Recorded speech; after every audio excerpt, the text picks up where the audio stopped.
पंचदश्य, यहाँ ग्रंथ कौन है?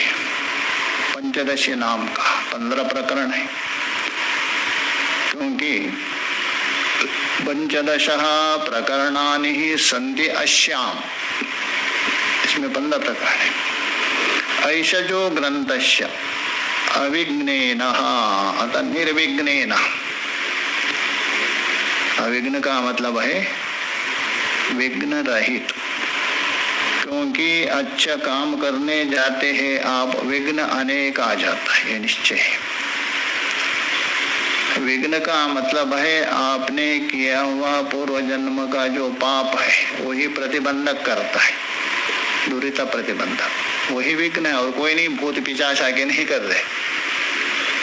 आपने किया हुआ जो पाप कर्म है, दोनों है ना हमारे अंदर, पुण्य भी है पाप भी है, वो पाप कर्म विघ्न बन करके व्यवधान आता है। योग सूत्र में सुनेंगे, साधक जो साधन में जाते हैं 9 अंतर है, 9 वहां विघ्न आते, साधक के लिए 9 विघ्न आते, योग सूत्र में सुनेंगे। ऐसे विघ्न नहीं आएंगे, थोड़ा सा आ जाएंगे आप, जहां आप साधना में अथवा अच्छे कार्य में पड़ो तो वहां विघ्न खड़े हो जाते हैं। लोक में भी देखिए, दुष्टों के साथ रहिए, आपको कोई फर्क नहीं पड़ता है। आप यदि अच्छा कार्य करने जाएंगे आपको बीच में होने नहीं देंगे, टांग अड़ा देंगे कुछ ना कुछ। तो वैसे ही यहाँ तो ग्रंथ का प्रतिबंधक कौन? विघ्न है। तो वो विघ्न नाश, अविघ्न न बोल तो निर्विघ्न, बिना विघ्न से। अच्छा, विघ्न को नाश कौन करेगा? विघ्नेश, अर्थात मंगलाचरण। मंगलाचरण क्या करता है? विघ्न का नाश करता है। ऐसा भी माना जाता है प्राचुर्य मंगलाचरण होना चाहिए, अन्यतः मंगलाचरण होने पर भी ग्रंथ की समाप्ति नहीं हुई ऐसी देखा जाता है। बाणभट्ट आदि कादम्बरी का कर्ता कौन है? साहित्य का ज्ञान नहीं होगा, साहित्य भी का अपना स्थान है विशेष, बाणभट्ट है। कादम्बरी उसका बहुत प्रसिद्ध ग्रंथ है कादम्बरी नाम का। शिष्टाचार परिप्राप्त, और कैसा है? शिष्टाचार परिप्राप्त। ये मंगलाचरण कोई अशिष्ट नहीं है, 2 होता है ना, एक अशिष्ट होता है और एक शिष्ट होता है। शिष्टत्वम किम, यहाँ तो बता दिया, शिष्टाचार परिप्राप्त। शिष्टाचार किसको कहते हैं? बोलते ना थोड़ा शिष्टाचार सीखो, लोग भी बोलते ऐसे बोलते ना, अरे तुझे शिष्टाचार ही पता नहीं, तो शिष्टाचार क्या चीज है? शिष्टाचार का मतलब है वेदा प्रामाण्य अभ्युगंत्रित्व, वेद की जो प्रामाण्यता और वेद में बताया हुआ यम नियम आदि जो स्वीकार करना, ये शिष्टाचार। अथवा फल साधनांशे भ्रांति रहितत्वम, कोई शास्त्र बता रहे, महापुरुष बता रहे, उसके जो फल के साधन में आपके अंदर जरा सा भी भ्रांति ना हो, स्वीकार करना, ये शिष्टाचार। अथवा शिष्टेर धर्मः बुद्ध्यः अनुष्ठीयमानो अलौकिक व्यवहार। जो शिष्ट महापुरुष, शिष्ट का मतलब है वेद के अनुसार अथवा वेद संबंधी शास्त्र के अनुसार जो चलते हैं उसी का नाम है शिष्ट कहते। वेद अथवा वेद सम्मत शास्त्र अथवा गुरुजनों के निर्देश से विरुद्ध चलते हैं वो अशिष्ट माना जाता है। बस ये समझ लेंगे, शिष्ट किसको कहता है? वेद सम्मत जो भी शास्त्र और गुरुजन उनके उपदेश के अनुसार चलने वाले ये व्यक्ति शिष्ट। और वेद प्रतिपाद्य जो वेद सम्मत शास्त्र और गुरुजनों से विरुद्ध जो चलते हैं वो है अशिष्ट। इसको माना अशिष्ट। तो इसलिए बता रहे शिष्टाचार दो होते हैं ना। शिष्टाचार व्यक्ति होता है स्वतंत्र होता है, अशिष्टाचार व्यक्ति होता है स्वच्छंद होता है। दोनों में अंतर है, स्वतंत्रता और स्वच्छंदता, दोनों में अंतर है क्या नहीं? किंतु लोक में कहते अरे मैं तो स्वतंत्र हूं, मैं किसका क्यों माने, यही बोलते हैं ना, ऐसे बोलते हैं। आजकल एक आंदोलन होता है स्वतंत्रता का करके, हम स्वतंत्र है करके बोलने से अभी यहाँ भी मोर्चा लगाएंगे। किंतु स्वतंत्रता और स्वच्छंदता का पता ही नहीं। जो स्वतंत्र कहा रहे लोक में, वो सबसे बड़े स्वच्छंदता है, वो पराधीन है। भले आप स्वतंत्र बता रहे तो स्वतंत्र नहीं, वो पराधीन है। क्यों? मन के अधीन हो गया, इंद्रियों के अधीन हो गया, शरीर के अधीन हो गया, विषयों के अधीन हो गया, तभी बोल रहे हैं ना मैं स्वतंत्र हूं, मन मर्जी करने वाला। कहाँ स्वतंत्र हो गया? और जो कहते क्या करें मैं परतंत्र हूँ, गुरु के अधीन हूँ, माता पिता के अधीन हूँ, वो स्वतंत्र है। भले वो बोल रहे मैं परतंत्र कर, किंतु स्वतंत्र है। इंद्रिय के अधीन नहीं हुआ, शरीर के अधीन नहीं है, मन के अधीन नहीं है, विषय के अधीन नहीं, कहाँ वो परतंत्र हो गया? परतंत्र नहीं। इसलिए स्वतंत्रता ठीक है, स्वतंत्र बोल तो स्वतंत्र। तंत्र कहते शास्त्र, तंत्र का बहुत अर्थ है, पहले भी एक बताया। कितना अर्थ है याद है? 3 अर्थ है। तंत्र अधीन भी होता है, तंत्र शास्त्र भी होता है। तंत्र बोल तो सकृत उच्चरितत्वे सति अनेकार्थ बोधकत्व, ये भी तंत्र होता है। यहाँ स्वतंत्र, स्व बोल तो अपने ऋषियों के द्वारा, महापुरुषों के द्वारा बनाया हुआ जो शास्त्र है उसके अनुसार चलने वाला व्यक्ति स्वतंत्र है। और आजकल जो स्वतंत्र बोलते हैं वो स्वच्छंद, स्व अपने बुद्धि के अनुसार, मन के अनुसार चलते, वो स्वच्छंद शब्द नहीं जानते, उसको लेके स्वच्छंद को स्वतंत्र बोलते। आजकल वो होते हैं ना सरकार के संप्रदाय का अर्थ ही उनको पता नहीं, कैसे बोलते पता नहीं। संप्रदाय कोई खराब है, बृहदारण्यक में आया संप्रति कर्म। गुरु अपना शिष्य को विधिवत सौंप देता है, वो संप्रदाय है। पिता अपना पुत्र को विधिवत सौंप देता है, वो संप्रदाय है। ये संप्रदाय करके क्या चिल्लाते पता है, उनको पता नहीं। उनको थोड़ा पढ़ना चाहिए। जिसके ऊपर आपका अधिकार नहीं, जानते नहीं, बोलने का अधिकार नहीं, अधूरा बोल के ये करते। वो प्रसंग हमारा नहीं है, तो बाहर का है। चलो, तो मतलब ये है स्वतंत्र और स्वच्छंदता का थोड़ा अंतर समझ लीजिए। इसलिए यहाँ बता रहे हैं शिष्टाचार। शिष्टाचार का मतलब सामान्य अर्थ है महापुरुष। महापुरुष किसको कहते हैं? मैंने बताया वेद अथवा वेद सम्मत होना चाहिए, वेद विरुद्ध नहीं लेना। वेद सम्मत स्मृति हो, पुराण हो, कोई भी लीजिए, अथवा भाष्य ग्रंथ भी लीजिए, कोई आपत्ति नहीं, किंतु वेद सम्मत होना चाहिए। तो वेद और वेद सम्मत शास्त्र और महापुरुष गुरुजन उनके उपदेश के अनुसार जो चलते हैं वे व्यक्ति शिष्टाचार है। उसे विरुद्ध जाने वाले अशिष्ट है। इसलिए हम बता रहे शिष्टाचार परिप्राप्ति, शिष्टाचार से प्राप्त। इष्ट देवता, देखिए देवता तो एक ही होता है, उसमें कोई भेद नहीं। पहले भी मैंने बताया था, ईश्वर में कभी भेद है ही नहीं। तो एक इष्ट होता, हर एक व्यक्ति का जैसा भोजन में जाते हैं आप, रक्षक है आपका, भूख की निवृत्ति करना, तृप्ति प्राप्ति अथवा बुभुक्षा निवृत्ति, यही लक्ष्य है।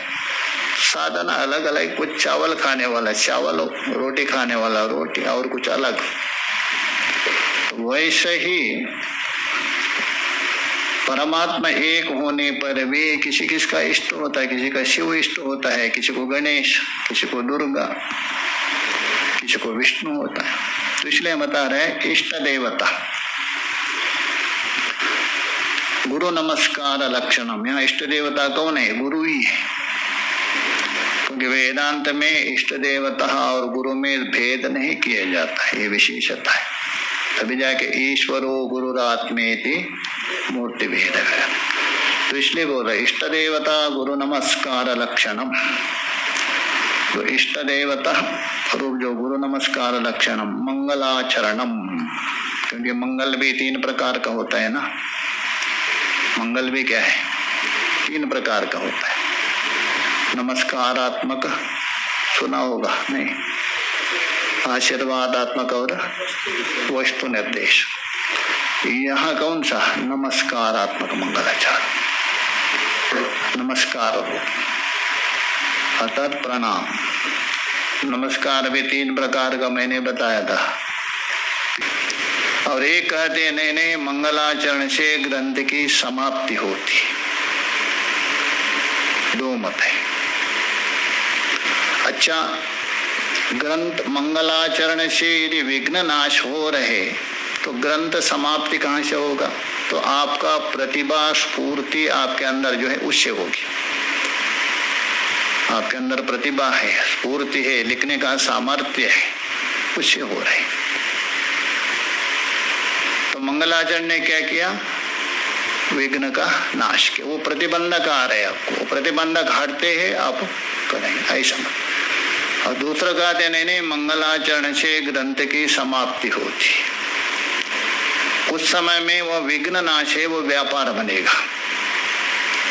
पढ़े नहीं होगा ना, तर्क संग्रह में हो गए क्या? व्यापार हो गया? अच्छा, नहीं हुआ है। व्यापार मतलब ये व्यापार नहीं लेना जो आप व्यापार कर रहे हैं ना, व्यापारी, वो व्यापार नहीं लेना है। व्यापार का मतलब है तज्जन्यत्वे सति तज्जन्य जनकत्वम द्रव्य भिन्नत्वे सति।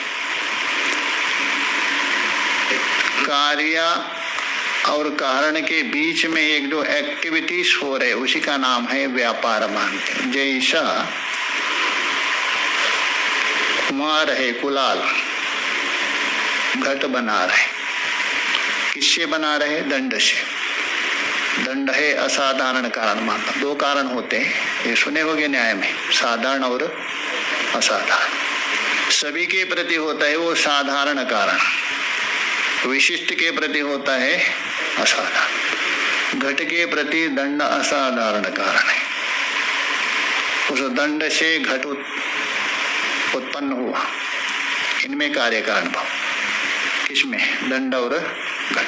तो बीच में एक जो चक्र घूम रहे हैं ना, केवल दंड मारने से मिट्टी को घट उत्पन्न होगा ऐसा तो नहीं होता है। चक्र में रखना पड़ेगा, दंड से उसको घुमाना पड़ेगा। ये जो बीच में जो भ्रमी कहते वेग, वो भी कारण है क्या? नहीं। इसके भी दंड और घट के, वो जो भ्रमी है उसको व्यापार माना है, आवांतर। क्यों? तज्जन्यत्वे सति, तत्शब्द से लेना कारण। कारण कौन? दंड। ये भ्रमी किससे उत्पन्न हुआ?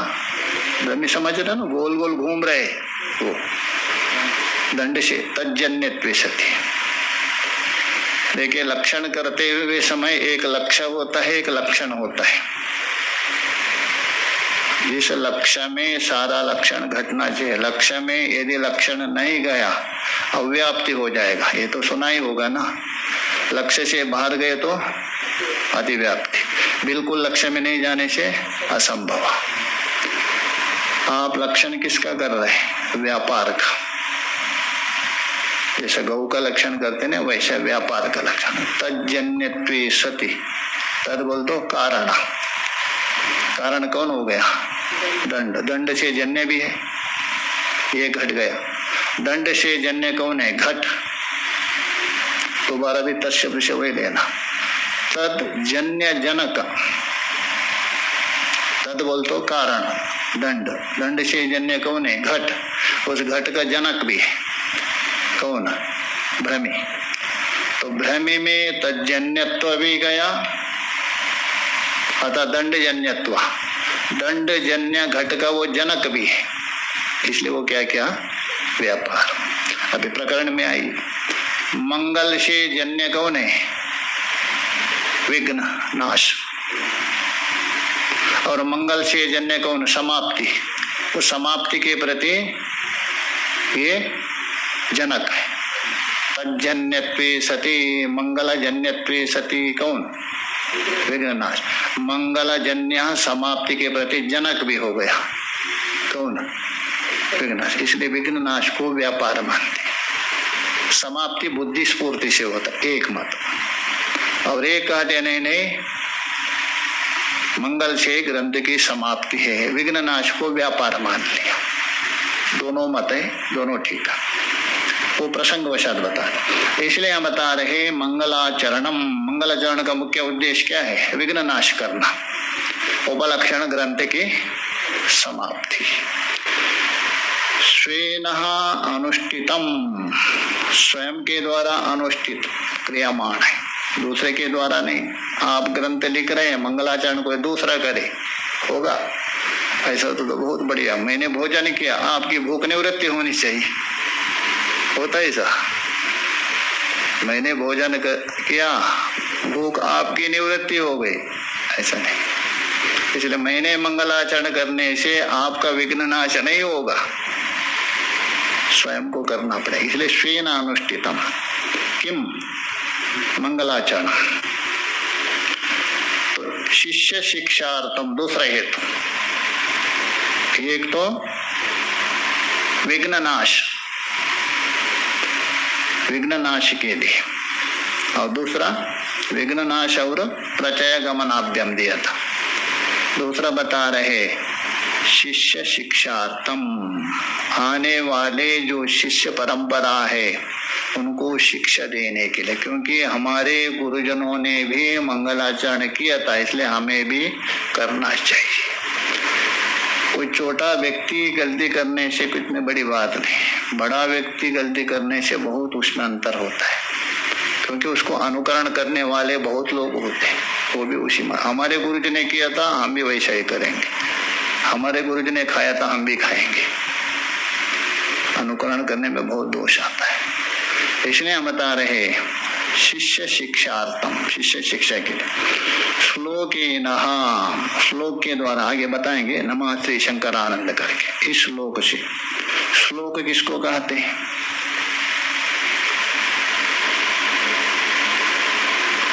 जो छंदबद्ध पदों का समुदाय है वही श्लोक होता है। केवल अर्थवान पद होने से श्लोक नहीं होगा, तो वाक्य बनेगा ना। पद समुदाय है, वाक्य बनता है अर्थवान, किंतु यहाँ अर्थवान पद समय छंदोबद्ध नियुक्त किया, वो श्लोक बनता है। ये श्लोक माना जाता है, जोड़ना पदों को, छंदबद्ध होना चाहिए। उस श्लोके न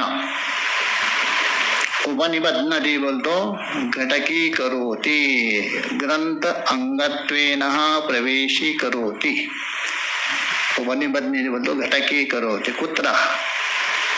ग्रंथ का अंग रूप से प्रवेश कर रहे, इसको मंगलाचरण को, काय के लिए? शिष्य शिक्षा। एक हेतु दिया उसमें अपना प्रचय गमनाभ्यम और विघ्न नाश। तो विघ्न नाश के लिए प्रवेश करने की कोई आवश्यकता नहीं, वो तो ऐसा ही कर सकते आप। मुख्य कौन है? शिष्य शिक्षार्था, शिष्य को शिक्षण दे, शिष्य को, आने वाले शिष्य को प्रेरणा दे, इसके लिए। श्लोकेन उपनिबध्नाति बोल दो, घटकी करोति, प्रवेशी करोति, कुत्र? ग्रंथादो। अर्थात टीकाकार बता रहे इस मंगलाचरण के द्वारा देखिए शब्द अर्थ होता है, एक शब्द से बोध होता है, एक अर्थात बोध होता है, दो होता है। शब्द से अर्थ नहीं निकलता है, वो अर्थ से बोध होता है। शब्द प्रयोग करने से उससे ना बोध होने पर भी उसका अर्थ निकलता है, इसलिए बोला अर्थात। दो होते हैं ना, शब्द अलग है, अर्थ अलग है, दोनों है। एक शब्द होता है जैसा आत्मवारे द्रष्टव्या श्रोतव्या मंतव्या निधिध्यासितव्या, बृहदारण्यक में सुनेंगे। धर्म मीमांसक में आते हैं अग्निहोत्रम जुहोति यवागो पचति, मीमांसा पढ़ेंगे वहां आएगा। वागो कहते लपसी, हवन करने के लिए जो चावल का ये बनाते हैं लपसी, उसको यवागो पकाना खाए के लिए। तो अग्निहोत्र हो गया, उसके बाद यवागो क्यों बचे? ये है पाठक्रम। तो वहां एक नियम है पाठक्रमाद अर्थक्रम बलियसी। पाठक्रम है अग्निहोत्रम जुहोति यवागो पचति, अर्थ है यवागो पचति अनंतरम अग्निहोत्र। वैसे ही आत्मवारे द्रष्टव्या श्रोतव्या मंतव्या निधिध्यासितव्या, ये हो गया आपका क्या है पाठक्रम। अर्थक्रम में है आत्मवारे श्रोतव्य मंतव्य निधिध्यासितव्य अनंतर द्रष्टव्य, ये अर्थक्रम है।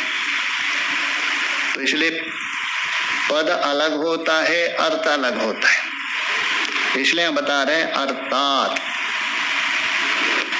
ये मंगलाचरण जो किया ना, उस अर्थ से क्या सिद्ध हो रहा है? विषय प्रयोजने च सूचयति, विषय और प्रयोजन एक इसके अंतर्भूत आता है। अनुबंध चतुष्टय सुना होगा ना, एक साधन चतुष्टय होता है, एक अनुबंध चतुष्टय। दोनों में क्या अंतर है? कल विचार कर दीजिए, पूछेंगे। सुना है ना? नहीं तो बताए। अनुबंध चतुष्टय और साधना चतुष्टय में भेद क्या है? अनुबंध चतुष्टय किसका विशेषण है? साधना चतुष्टय किसका विशेषण है? पढ़े है ना आत्मबोध आदि, उसमें आदि तो कल बताएंगे।